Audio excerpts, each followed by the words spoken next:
The void between stars held many secrets, but few as shocking as what the expedition ship Nebula Seeker discovered in a forgotten corner of the Orion Arm. Captain Fraxi, her scaled carapace gleaming in the blue light of the command bridge, leaned forward on her forearms as Earth grew larger on the view screen. Final approach to the human home world, announced Navigator Pell, his gelatinous form rippling with excitement. 500 standard cycles since any official contact with this system. Earth, the legendary birthplace of humanity, once home to billions, now supposedly a silent memorial to a species that had vanished without explanation. Countless myths surrounded humanity's disappearance. Some claimed they had destroyed themselves, others that they had fled to another dimension. The Commonwealth Science Directorate had finally approved this expedition to settle the matter definitively. Maintaining established orbit distance, Pell continued. Passive scans only, as per protocol for dead worlds. Fraxi nodded. Proceed with the standard archaeological survey package. Let's see what's left. Captain. The sensor officer's crystalline appendages clattered against his console in alarm. Energy spike. Massive power signature activating on the planet's surface. The bridge crew froze. Dead worlds didn't have active power signatures. Defensive systems online. Fraxi ordered, her outer heart pounding. Maintain position. The view screen flickered, then displayed a geometric pattern that shifted and rearranged itself into a face. A human face. The bridge fell silent. Greetings, visitors. The face spoke, its voice smooth and measured. I am Orion, Orbital Reconnaissance Intelligence Observation Network. This system is under protected status. Please identify yourselves and state your purpose. Fraxi's secondary eyes blinked rapidly. An artificial intelligence still functioning after 500,000 years. This is Captain Fraxi of the Galactic Commonwealth vessel Nebula Seeker. We are a scientific expedition studying extinct civilizations. We believe this world to be abandoned. The digital face smiled. Not abandoned, Captain. Merely waiting. Before she could respond, the sensors blared again. Beneath them, massive sections of Earth's surface were moving, sliding apart to reveal enormous structures rising from underground bunkers. Orbital platforms that had appeared to be space debris suddenly illuminated, their systems coming online after eons of dormancy. By the cosmic egg, whispered Science Officer Menu, her feathered crest standing on end. Those are warships. Warships unlike anything the Commonwealth had ever encountered. Sleek, angular vessels with propulsion systems that defied conventional understanding emerged from their Earth entombs. Within minutes, the Nebula Seeker was surrounded by a fleet that had materialized from seemingly nowhere. Please maintain your position, Captain Fraxi, Orion continued calmly. A delegation will board your vessel to establish proper diplomatic protocols. We have been waiting a very long time for contact with evolved spacefaring species. 3 hours later, Fraxi sat in the Nebula Seeker's conference room facing the strangest diplomatic envoy she had ever encountered. A hovering sphere projected a holographic human figure, tall with dark skin and silver-streaked hair, wearing what appeared to be a formal military uniform. Admiral Thomas Chen, the figure introduced itself with a slight bow, or rather a digital echo of him. The actual Admiral Chen hasn't existed in physical form for approximately 489,000 years. Beside her, Commonwealth Ambassador Lorik leaned forward, his antenna twitching with curiosity. If I may ask the obvious question, what happened to humanity? Where did they go? The holographic admiral smiled. We evolved beyond our physical forms. Humanity achieved what we call the transcendence, a merger of consciousness with the quantum fabric of reality itself. But before we left our bodies behind, we prepared for contingencies. Contingencies? Fraxi asked. You mean this war fleet? Why would a species preparing to transcend build weapons on such a scale? Admiral Chen's expression darkened. Because in our exploration of the cosmos, we discovered something terrible, something ancient and patient that moves between galaxies, consuming all sentient life in its path. We called it the Devourer. The digital admiral gestured, and the room filled with projections, star systems blinking out one by one, entire civilizations vanishing without a trace. We tried to warn the other species of our time, but they dismissed our concerns as paranoia from a young, aggressive species. So we made a choice. We would evolve beyond physical form, but leave behind guardians. Artificial intelligences based on our best military minds, commanding a fleet with our most advanced technology. We built it all deep beneath the Earth's surface, powered by the planet's core, programmed to awaken when the threat returned, or when a spacefaring civilization advanced enough to help finally arrived. Ambassador Lorik's eyes widened. And which are we?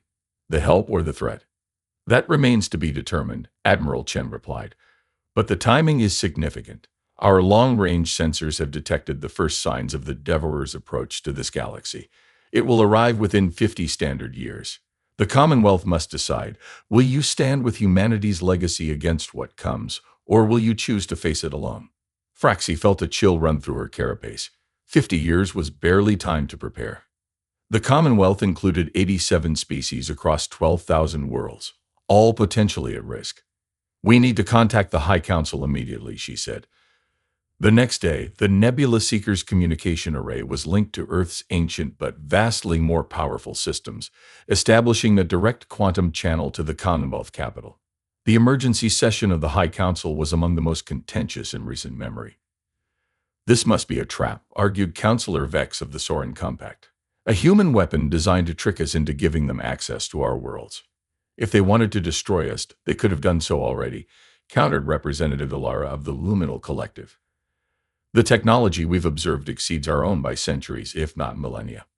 For 3 days, the Council debated, while more Commonwealth ships arrived at Earth, their sensors confirming what the Nebula Seeker had reported. The human fleet was real, as was the awakening of ancient defense systems across the Sol system.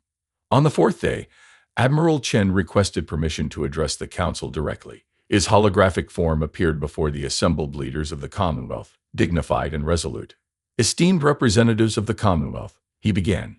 500,000 years ago, humanity stood where you stand now, faced with a choice between unity and extinction. We chose to transcend our physical limitations, but we never abandoned our responsibility to sentient life.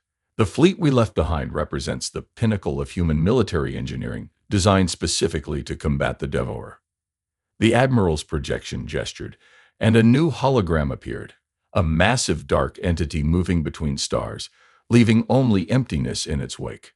This is the Devourer, not a species as you understand it, but a cosmic anomaly that feeds on consciousness itself. It has consumed 12 galaxies that we know of. Ours will be next unless we stand against it together. A murmur ran through the council chambers. We offer an alliance, Admiral Chen continued. We have the weapons and the strategy. You have the living crews needed to operate them. Apart, neither of us can prevail. Together we have a chance. Fraxi watched from her ship as the council erupted into arguments once more. She knew what they were facing, not just the threat of this devourer, but the philosophical crisis of partnering with the legacy of a species that had effectively become gods. The High Chancellor of the Commonwealth, a being of pure energy contained within an ornate mechanical shell, raised his appendages for silence. We will need proof of this threat, he declared. And we will need time to examine this human technology before committing our people to crew it. Admiral Chen nodded. Both reasonable requests. We invite your scientists and military experts to Earth immediately. As for proof, the hologram changed again, showing a small neighboring galaxy. The Devourer has just finished with the Andromeda Galaxy. Our observatories have recorded its consumption pattern. Your astronomers can verify our data. As the council session ended, Captain Fraxi found herself staring at the massive human vessels now in orbit around Earth. They were beautiful in their terrible power, sleek predators designed with a singular purpose. Captain, called Science Officer Menu, interrupting her thoughts. The human AI has invited us to tour one of their command ships. They're calling it the Prometheus. Fraxi's outer heart quickened. After 500 millennia of silence, humanity's legacy was about to reshape the galaxy once more. Whether as saviors or harbingers remained to be seen. The Prometheus dwarfed anything in the Commonwealth fleet. As Captain Fraxi's shuttle approached the massive vessel, she tried to comprehend its scale, nearly 20 kilometers from bow to stern, with weapon systems unlike anything her species had ever developed. Our preliminary analysis suggests the whole is composed of artificially structured neutronium, said Science Officer Menu, her feathers rustling with excitement as she studied her scanner. Theoretically impossible by Commonwealth science.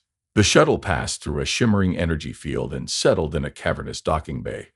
Waiting for them was the holographic form of Admiral Chen, accompanied by several other human projections. Welcome aboard the Prometheus, Chen greeted them. This vessel serves as the flagship for the Sentinel fleet. It was designed to be operated by a crew of 50,000, though it can function with as few as 1,000 with sufficient AI support. 50,000? Fraxie's mandibles clicked in surprise. The largest Commonwealth vessels carry 5,000 at most. Admiral Chen nodded. Different design philosophy. We built these ships to be crewed by multiple species working in concert, a testament to our belief that diversity of thought would be essential against the devourer. The tour that followed challenged everything the Commonwealth delegation thought they knew about physics, engineering, and warfare. They walked through engine rooms where artificial gravity shifted directions seemingly at random, weapon systems that manipulated the fundamental forces of the universe, and control centers with interfaces that adapted to any biology that approached them. This ship can reconfigure itself based on the needs of its crew, explained one of the other humans, who had introduced herself as Dr. Kimberly Nara, chief designer. The walls, floors, atmosphere, all can change to accommodate different species. As if to demonstrate, the corridor they were walking through suddenly widened to better accommodate Pell's flowing locomotion, while the lighting shifted to a spectrum more comfortable for Menu's avian eyes. Why go to such lengths for species you never met? Ambassador Lorick asked. Dr. Nara's holographic face showed a gentle smile.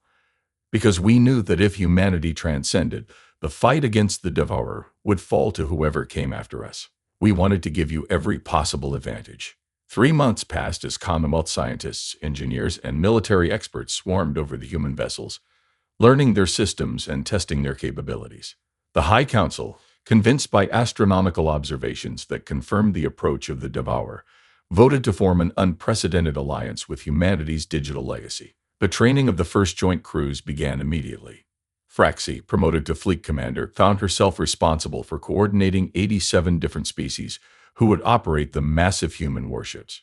Cultural differences, biological incompatibilities, and centuries-old rivalries all threatened to undermine their efforts.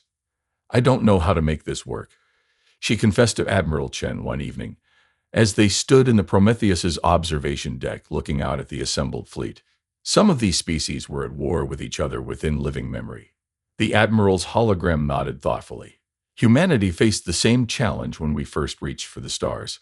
We had thousands of years of conflict behind us, different nations, ideologies, religions. What united us was a common threat and a common purpose. And what was that purpose? Fraxie asked. To ensure that consciousness itself, the universe's awareness of its own existence, would continue. Chen turned to face her, his digital eyes somehow conveying genuine emotion. That's what the devourer threatens, not just lives or planets, but the very concept of thought and purpose in our galaxy. Training intensified as reports came in from the outer observatories. The devourer was accelerating, somehow aware that it had been detected. The 50-year timeline shrank to 30, then 20. On the day the first fully trained crew took command of the Prometheus, Fraxie stood on the bridge, now transformed to accommodate the diverse biology of her officers. Pell controlled navigation through a fluid interface that responded to the currents of his gelatinous body. Menu's feathered appendages danced across holographic displays that detected patterns invisible to other species. All systems online, reported Chief Engineer Zax, his mechanical limbs interfaced directly with the ship's diagnostics. Quantum drives at full capacity. Fraxie settled into the captain's position, which adjusted to support her exoskeleton perfectly. Beside her, Admiral Chen's hologram stood at attention. The Commonwealth fleet reports ready, said Communications Officer Leary, a crystalline form refracting the bridge lights.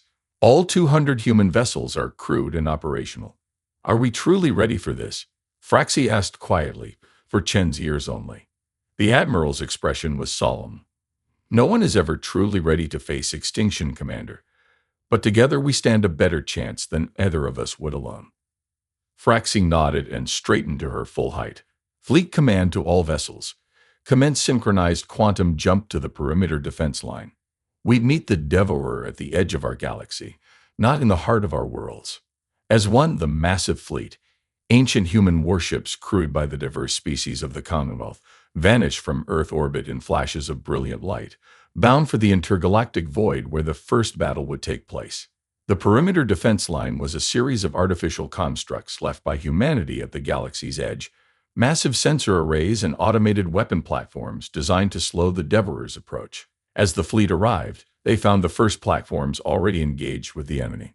On the Prometheus's main viewer, the Devourer became visible for the first time, not a fleet or a single entity, but a roiling darkness punctuated by flashes of negative energy, an absence more than a presence, expanding to engulf everything in its path. It's consuming the very fabric of spacetime, Menu reported, her voice hushed with horror. The stars behind it aren't just dead, they never existed. Admiral Chen's hologram walked to the front of the bridge. This is what humanity glimpsed 500,000 years ago. The ultimate predator, feeding not just on matter or energy, but on possibility itself. All ships assume attack formation delta, Fraxi ordered, forcing strength into her voice. Activate temporal shield arrays and prepare quantum disruptors. The human vessels moved with impossible grace for their size, forming a three-dimensional lattice that distributed their defensive capabilities across the entire fleet. As the Devourer approached, it seemed to notice them. The darkness paused, then accelerated toward them with terrifying purpose. It's intelligent, Pell observed. It recognizes us as a threat. Good, Fraxi replied. That means we can hurt it. All ships, commence firing sequence. The human weapons were like nothing the galaxy had ever seen. Beams of concentrated reality tore through the void, reinforcing the fabric of spacetime even as they delivered devastating energy into the heart of the Devourer. The darkness recoiled, then surged forward again, tendrils of non-existence reaching for the nearest ships. Evasive pattern Omega, Fraxi commanded. Do not let those tendrils touch your hulls. For hours the battle raged across a front spanning thousands of kilometers. 3 Commonwealth crewed vessels were lost, consumed utterly by the darkness. But the Devourer was being contained, pushed back by weapons designed specifically to counter its nature. In the Prometheus's engine room, Chief Engineer Zax worked frantically to maintain the quantum drives at maximum output. The containment fields are reaching critical levels, he reported. We can't sustain this attack pattern much longer. On the bridge, Admiral Chen's hologram flickered momentarily as the ship's systems diverted power to weapons. Commander Fraxi, we need to deploy the Nexus Cascade. Fraxi's outer heart stuttered. The Nexus Cascade was the most powerful weapon in the human arsenal. A chain reaction that would temporarily collapse all quantum possibilities in a defined region of space, creating a dead zone where nothing could exist, not even the Devourer. The casualty projections, she began, are better than extinction, Chen finished. We position the fleet in a sphere, fire inward, and create a quantum dead zone with the Devourer at its center. Some ships on the inner perimeter won't make it out in time. For a moment Fraxi was silent, weighing the lives of her crews against the countless billions in the galaxy beyond. Then she nodded once, sharply. All ships, reconfigure to sphere formation. Prepare to activate Nexus Cascade on my mark. The fleet moved with practiced precision, forming a perfect sphere around the roiling darkness of the Devourer. On each vessel, crews prepared themselves for what might be their final moments. Inner sphere ships, Fraxi addressed them, her voice steady despite her fear. Your sacrifice will not be forgotten. You are the shield that protects our galaxy, all our peoples, all our futures. Nexus Cascade charged and ready, reported Weapon Officer Krell, his tentacles working multiple controls simultaneously. Fraxi looked to Admiral Chen, who nodded solemnly. For humanity and the Commonwealth, she said, fire. The universe seemed to hold its breath as hundreds of quantum disruptors fired simultaneously, their beams converging at the center of the sphere where the Devourer writhed and expanded. For a moment, nothing happened. Then, like a star going nova in reverse, a sphere of absolute nothingness expanded outward from the point of convergence. The inner line of ships vanished instantly, erased from existence. The middle sphere barely managed to engage their emergency quantum drives, many taking catastrophic damage in the process. The outer sphere, including the Prometheus, rode the shockwave of collapsing reality to the edge of the affected zone. When it was over, a perfect sphere of emptiness hung in space where the Devourer had been, a region where nothing could exist, not even the cosmic predator that had threatened the galaxy. Damage report, Fraxi ordered, pulling herself up from the deck where the final shockwave had thrown her. 43 vessels lost, Larry reported, her crystalline form dimmed with grief. Another 37 heavily damaged, but sensors confirm the Devourer is gone, at least this extension of it. Admiral Chen's hologram flickered back to full strength as the ship's systems stabilized. Not destroyed completely, that would be impossible, but we've amputated the portion that entered our galaxy. The rest will hesitate now. It knows we can hurt it. Fraxi looked around the bridge at her crew, different species united by a common purpose and the legacy of humanity's foresight. We've won a battle, she said quietly. But the war has just begun, hasn't it? Shin nodded. The Devourer will return, perhaps in years, perhaps in centuries.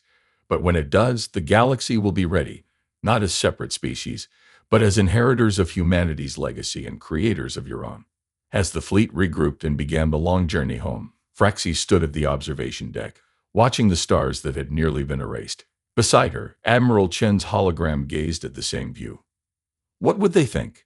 Fraxi asked. The humans who built these ships, who sacrificed pieces of their transcendence to leave these echoes behind.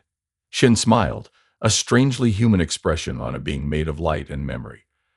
I think they would be proud, not of the weapons or the victory, but of what came after. Species that once fought each other now standing together. That was always humanity's greatest strength. Not our technology, but our ability to unite against common threats. As the Prometheus engaged its quantum drive, leaving the battlefield behind, Fraxi understood what humanity had truly accomplished. They hadn't just built a war fleet or created digital echoes of themselves. They had forged a future where the diverse species of the galaxy learned from their legacy, not just to fight together, but to live together. The war was far from over, but something new had been born in the crucible of that first battle. A galactic civilization unified by the memory of a species that had seen potential in all of them. 500,000 years before they even knew humans had existed. Humanity's greatest legacy wasn't their warships or their technology, but the unity they inspired long after they had evolved beyond the constraints of physical form.